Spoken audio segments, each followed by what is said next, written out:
اور اگر جنوں کو راضی کر کے ان سے مدد لی جاتی ہے یہ شرک اور کفر کا کام ہو سکتا ہے اللہ کے بندوں.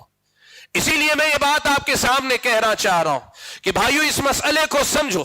رمضان بھر آپ نے توحید اور شرک کے مسائل سنے, آپ نے شرک کی مختلف شکلیں سنی, لیکن آج شرک کے جو معاملات عام لوگوں کے اندر اور پھر یہ خاص لوگوں کے اندر یہ جو شرکیہ باتیں ہیں یہ بتاتی ہیں کہ ابھی ہم نے شرک کو اتنا بڑا مسئلہ, اتنا نازک مسئلہ, اتنا اہم مسئلہ سمجھا ہی نہیں ہم نے. آپ کو معلوم ہے حضرت ابراہیم علیہ السلام سبحان اللہ کیسے موحد تھے. حضرت ابراہیم علیہ السلام ان ابراہیم کان امہ کہا اللہ تعالیٰ نے. مفسرین نے لکھا تھے تو اکیلے لیکن اپنے ایمان میں اپنی توحید میں اتنے پکے تھے کہ ایک امت کے برابر تھے. بعض مفسرین نے لکھا کہ امام تھے, یعنی تمام موحدوں کے امام تھے. اور آپ دیکھو یہ ابراہیم علیہ السلام جنہوں نے اکیلے رہ کر ساری قوم سے ٹکرائے, ساری قوم کو توحید کی دعوت دی, ساری قوم جلانے کے لیے تیار ہو گئی, ان سے زیادہ پکی اور مضبوط توحید کس کی ہو سکتی ہے؟ ان سے زیادہ مضبوط توحید کس کی ہو سکتی ہے؟ لیکن آپ کو معلوم ہے قرآن مجید میں اللہ تعالیٰ نے حضرت ابراہیم علیہ السلام کی دعائیں نقل کی. ان دعاؤں میں سے ایک دعا یہ بھی تھی, حضرت ابراہیم علیہ السلام دعا فرماتے ہیں وَجْنُبْنِي وَبَنِيَّ أَن نَعْبُدَ الْأَصْنَامَ, اے میرے رب میں بتوں کی پوجا کروں یا میرے بچے بتوں کی طرف چلے جائیں, بتوں کی عبادت کرنے والے ہو جائیں, ایسی گمراہی سے تو میری حفاظت فرما لینا, میری اور میرے بچوں کی حفاظت کر لینا کہ کہیں ہم پھر سے بت پرستی کی طرف نہ چلے جائیں. سبحان اللہ. یہ ابراہیم علیہ السلام ابو الانبیاء ہیں. ابراہیم تیمی ایک تابعی ہیں, انہوں نے جب یہ آیت پڑھی نا تو انہوں نے کہا وَمَن يَأْمَنُ الْبَلَاءَ بَعْدَكَ يَا ابراہیم, اے ابراہیم اگر آپ کو اپنی توحید کے سلسلے میں ڈر محسوس ہو سکتا ہے تو کون اس فتنے میں, شرک کے فتنے میں مبتلا ہونے کی طرف سے مطمئن ہو سکتا ہے؟ آج ہماری اور آپ کی زندگیوں میں توحید اور شرک کا مسئلہ بھی یہ مسلک کا مسئلہ بن گیا, توحید اور شرک کا مسئلہ بھی پسند ناپسند کا مسئلہ بن گیا, اور توحید اور شرک کا مسئلہ بھی لگتا ہے کوئی چھوٹا موٹا مسئلہ بن گیا. اللہ کے بندو تمہاری میری زندگی کا حاصل چلا جائے گا, تمہاری میری زندگی کی ساری کمائی چلی جائے گی اگر توحید کے بجائے شرک پر موت ہو گئی, بغیر توبہ کے شرک پہ مر گئے نا, اللہ نے پہلے ہی فیصلہ سنا دیا. سارے گناہ جتنے بھی ہیں نا اللہ نے گناہوں کی سزا سنائی, لیکن پھر کہا اللہ چاہے تو معاف بھی کر سکتا ہے, آپشن رکھا ہے. لیکن شرک پہ اگر مر گئے, بغیر توبہ کے مر گئے, اللہ تعالیٰ نے پہلے ہی سنا دیا اس کی کوئی معافی نہیں. انہو من یشرک باللہ فقد حرم اللہ علیہ الجنہ, جو اللہ کے ساتھ شرک کرتا ہے اللہ نے اس پر جنت حرام کر دی. وَمَأْوَاهُ النَّارُ, اس کا ٹھکانہ جہنم ہے. وَمَا لِلظَّالِمِينَ مِنْ أَنصَارٍ, ایسے مشرکوں ایسے ظالموں کا کوئی مددگار بھی نہیں ہوگا, سفارشی بھی نہیں ہوگا, کچھ نہیں. اللہ کے نبی نے خود فرمایا روز قیامت اللہ سے اجازت لے لے کر میں اپنی امت کے لوگوں کو نکالتا جاؤں گا الا من حبسہ القرآن. پھر ایک وقت وہ بھی آئے گا کہ سوائے ان کے جن کے حق میں یہ حکم آ گیا کہ یہ شرک پہ مرے ہیں, جن کو قرآن نے روک لیا, ان کے علاوہ کوئی باقی نہیں رہے گا, ان کے حق میں تو میری سفارش نہیں, نبی نہیں سفارش کریں گے ایسے لوگوں کے حق میں. میرے بھائیوں میں کہنا کیا چاہتا ہوں, پیغام آپ حضرات کو یہ دینا چاہتا ہوں کہ اس مسئلے کو سمجھنے کی کوشش کرو.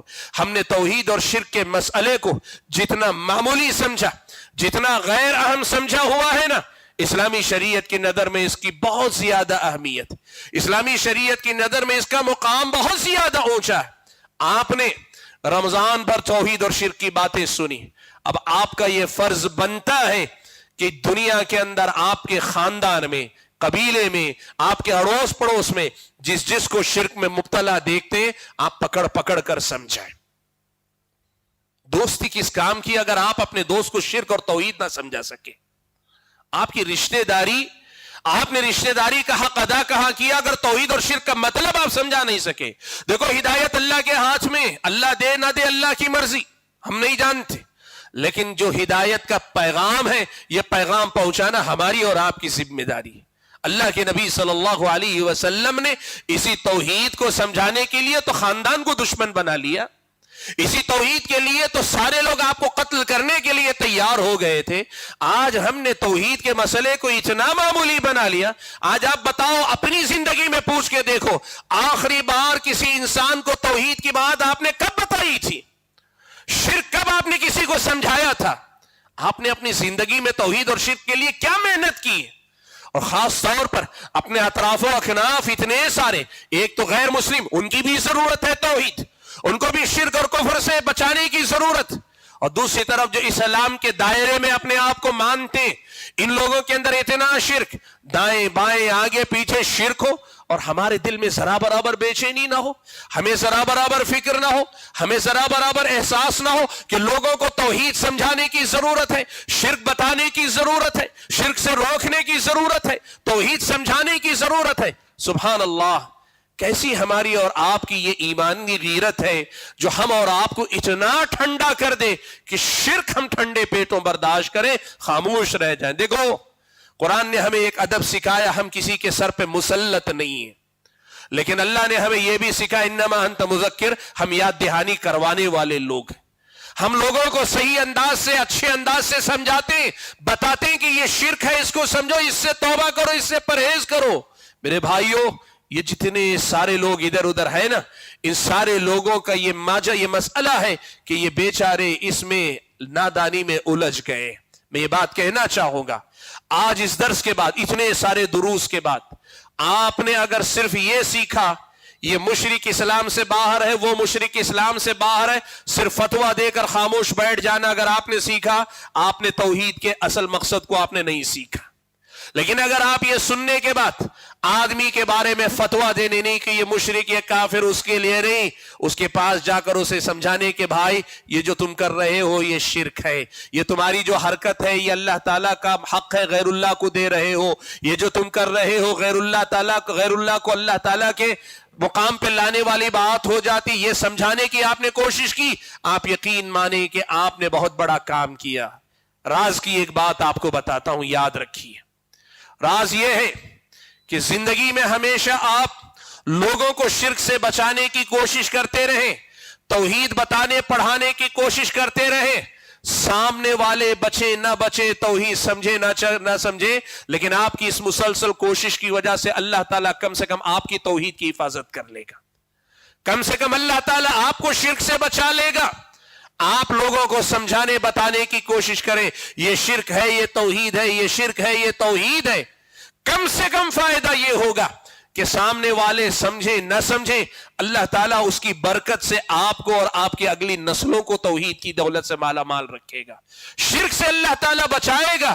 یہ ہماری اور آپ کی ذمہ داری بنتی ہے کہ ہم اور آپ اس سے بچانے کی کوشش کریں. اور آج یہ بات میں کہنا چاہوں گا, چونکہ ایک عنوان کا اختتام ہو رہا ہے, جتنی دینی جماعتیں ہیں نا, جمعیت اہل حدیث ہے, جماعت اسلامی ہے, تبلیغی جماعت ہے, یا ان کے علاوہ اور بھی جو چھوٹی بڑی تنظیمیں جماعتیں ہیں, ان تمام کے سامنے یہ بات کھلے طور پہ میں رکھنا چاہ رہا ہوں. میرے بھائیوں, آپ جہاں جہاں ہیں, آپ کسی بھی جماعت سے تعلق رکھتے ہو, اللہ کے حق سے بڑی اس دنیا کے اندر کوئی بات نہیں. اللہ کے بندو, توحید کی دعوت سے بڑی کوئی دعوت نہیں, اور توحید کے پیغام سے بڑا کوئی پیغام نہیں. اور اللہ تعالیٰ کی اس توحید کو ان انسانوں تک جو اس کو نہیں جانتے یا نہیں پہچانتے, یہ عصبیتوں میں مبتلا ہو کر اللہ کی توحید سے دشمنی کرتے ہیں, ان کے سامنے توحید رکھنے سے بڑا کوئی فرض مجھ پر اور آپ پر نہیں. اس لیے ساری دینی جماعتوں کی یہ ترجیح ہونی چاہیے, اور جماعتوں کے ساتھ علماء, جو علماء دین ہیں, مساجد کے خطبہ ہیں, یا یہ کہ مدارس میں پڑھانے والے علماء اساتذہ کرام ہیں, سب کی ذمہ داری ہے کہ اس توحید کے سبق کو سب سے زیادہ پڑھانے کی کوشش. کیوں بھائیوں, اسی توحید پر آدمی اپنے دین کی بنیاد رکھتی ہے تو دین کی تمام شاخیں صحیح جگہ پہ بنتی ہیں, کھڑی ہوتی ہیں. توحید ہٹ جائے, توحید کمزور ہو جائے, یا توحید نظر انداز کر دی جائے, بظاہر دین کا ڈھانچہ نظر آئے گا, لیکن وہ مضبوط بنیادوں پہ کھڑا کوئی صحیح قسم کا گھر نہیں ہوگا, صحیح محل نہیں ہوگا. اس توحید کو اگر بندہ سمجھ کر پھر عبادتیں کرے گا، اس کی عبادتیں صحیح مقصد سے جڑی رہیں گی۔ توحید نہ ہو کر عبادتیں ہوگی، عبادتیں ایک پریکٹس تو ہوگی، ایک مشق تو ہوگی، لیکن حقیقی معنوں میں اللہ تعالیٰ کی عبادت کا جو مقصد ہے وہ مقصد کبھی عبادت کرنے والوں کو حاصل نہیں ہوگا۔ ایک بندے کی زندگی میں اگر توحید ہوگی اور اس توحید کو سامنے رکھ کر جینا مرنا اللہ کے لیے بندہ کرے گا نا، تب جا کر اس کی زندگی میں توازن ہوگا، اس کی دینداری میں توازن ہوگا، وہ ایک معتدل انسان ہوگا اور ساری دنیا کو امن کا گہوارہ بنا پائے گا۔ اور اگر اللہ تعالیٰ کی توحید کو نظر انداز کر کے اپنی زندگی جینے کی کوشش کرے گا، کہیں نہ کہیں اونچ نیچ کرے گا، حق تلفی کرے گا، خیر کو شر بنائے گا، شر کو خیر بنائے گا، یہ ساری خطائیں، ساری گمراہیاں، ساری غلطیاں وجود میں آئیں گی۔ میرے بھائیوں، کہنا کیا چاہتا ہوں، پیغام یہ دینا چاہتا ہوں کہ ہم جہاں رہیں اپنی زندگی میں کوشش یہ کریں اللہ تعالیٰ کی توحید کا پیغام اللہ کے بندوں تک پہنچتا رہے۔ بھائیو، اتنا غیر فطری شرک کا معاملہ انسانی فطرت کے اتنے خلاف ہے۔ مجھے یاد ہے ایک مرتبہ حضرت سلیمان علیہ السلام کی زندگی کے حالات پر تذکرہ ہو رہا تھا۔ آپ کو معلوم ہے کہ حضرت سلیمان علیہ السلام کے لشکر سے ہدہد پرندہ حضرت سلیمان کی اجازت کے بغیر چلا گیا۔ حضرت سلیمان کو جب پتا چلا تو حضرت سلیمان نے کیا کہا؟ میری اجازت کے بغیر وہ نکل گیا۔ اس سے پہلے آپ کو یہ بتا دینا شاید بہتر ہوگا، اللہ نے حضرت سلیمان کو ایسی سلطنت بادشاہت عطا کی تھی کہ سارے چرند و پرند حضرت سلیمان کے لشکر میں تھے، انسانوں کا بھی تھا، جن بھی آپ کے حکم کے تابع تھے، اور یہ چرند پرند بھی تھے۔ اب یہ حدود بغیر اجازت کے غائب ہوا۔ حضرت سلیمان علیہ السلام نے کہا واپس لوٹ کر آ کے کوئی معقول عذر پیش کرے گا ٹھیک ہے، نہیں تو اس کو ذبح کر دوں گا۔ سورہ نمل میں پڑھ کر دیکھیں، اللہ نے سارا واقعہ بیان کیا۔ اب یہ ہدہد پرندہ جہاں اڑتے ہوئے گیا تھا، وہاں سے اس نے ملک سبا اور ملکہ سبا کی خبر لے کر، قوم سبا ایک قوم ہے، قوم سبا کے علاقے سے وہ گزرا، اس قوم کو دیکھا اور وہاں کی جو ملکہ ہے اس کو دیکھا، اور وہاں سے آ کر حضرت سلیمان کو اس نے خبر دی۔ اس نے کیا خبر دی معلوم ہے؟ دو باتوں کی خبر دی۔ کہا پہلی بات تو میں نے یہ دیکھی کہ ان کی حکمرانی کرنے والی ایک عورت ہے، کوئی مرد نہیں، ان کے اوپر حکومت کرنے والا کوئی مرد نہیں۔ انی وجدت امرأۃ تملکہم، ان کی ملکہ ایک عورت ہے۔ اور دوسری بات اس نے جو کہی، کہا وجدتها وقومها يسجدون للشمس من دون اللہ، میں نے یہ دیکھا کہ یہ اللہ کو چھوڑ کر، یہ عورت اور اس کی قوم اللہ کو چھوڑ کر سورج کی پوجا کر رہے ہیں، سورج کو سجدہ کر رہے ہیں، اللہ کے بجائے سورج کو سجدہ کر رہے ہیں۔ اللہ اکبر۔ یہ واقعہ جب گزر رہا تھا، ایک عالم دین نے اس پہ تبصرہ کرتے ہوئے کہا شرک اتنی غیر فطری چیز ہے کہ ایک حیوان بھی اسے جو ہے راضی نہیں ہو سکتا ہے، ایک پرندہ بھی اس سے راضی نہیں، ایک پرندہ بھی سمجھ سکتا ہے کہ کتنا غیر فطری ہے کہ خالق کو چھوڑ کر مخلوق کو سجدہ کرے، کوئی خالق کو بھول کر مخلوق کو سجدہ کرے، شرک کرے، ایک ہدہد پرندے کی بھی سمجھ میں آ سکتا ہے۔ میرے بھائیوں، جب اتنی بڑی حقیقت ہے تو پھر کیا یہ ہمارے اور آپ کے لیے کوئی مشکل کام ہے؟ بس مسئلہ یہ ہے کہ ہمیں اپنی دنیا کمانے سے فرصت نہیں، اپنے دوست احباب پر توحید کے لیے محنت کرنے کی فکر نہیں ہے۔ میرے بھائیوں، بات میں زیادہ لمبی نہیں کرنا چاہتا، پیغام جو آپ کو دینا چاہتا ہوں وہ پیغام یہ ہے کہ آپ نے مہینے بھر آپ نے توحید اور شرک کی باتیں سنی، اللہ کے فضل و کرم سے بہت ساری باتیں سمجھ میں آئی، لیکن آپ اور سیکھیں اور پڑھیں اور سنیں۔ علماء اہل علم آپ کے سامنے توحید اور شرک کے مسائل بیان کر رہے ہیں، بیان کرتے ہیں، ان کو زیادہ سے زیادہ سنیں اور ان کو لوگوں کے اندر بھی پھیلانے کی کوشش کریں۔ اور میں نے جیسے کہا نا، راز کی بات، صرف آپ کی توحید اور شرک ہی محفوظ نہیں رہے گی، آپ کی اپنی دینداری میں اس توحید کی برکت نظر آئے گی، پھر آپ کی نمازوں میں آپ کو زیادہ اطمینان ملے گا، پھر آپ کے صدقات و خیرات میں آپ کو اور زیادہ مزہ ملے گا، پھر آپ کی ہر عبادت میں ایک لذت آپ کو ملے گی۔